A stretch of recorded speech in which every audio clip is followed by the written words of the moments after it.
Hi, I'm Dick Elgin, and we're here today to talk about riparian boundaries for Missouri. This is a 1-hour summary, a quick summary on the importance or on the surveying and of riparian boundaries, their definitions, their title aspects.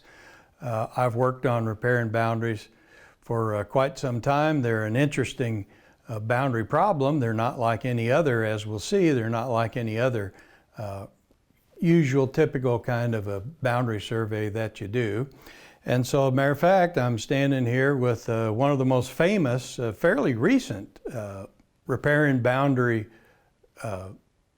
avulsions that happened in Missouri.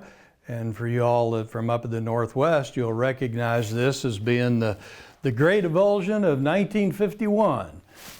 Prior to 1951 and in the days of the GLO, the Missouri River went this way, this being Missouri, there's the city of St. Joe, Missouri, Kansas.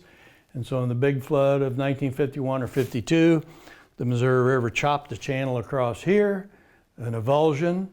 And so then, title aspect question, well, who owns this? Did Kansas get this since now it's west of the Missouri River? The answer is no, Kansas didn't get that. In an avulsion, the legal principle is that the former owner of this still owns it. Then the next question from a survey standpoint, well, where's the state boundary between Missouri and Kansas? Well, turns out there it is. This is on a navigable river, the Missouri River, of course.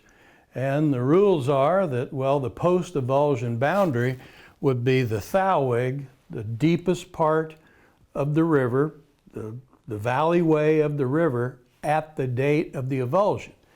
So the answer is, where was the deepest part of the river at the time of the avulsion, 1951 or 1952?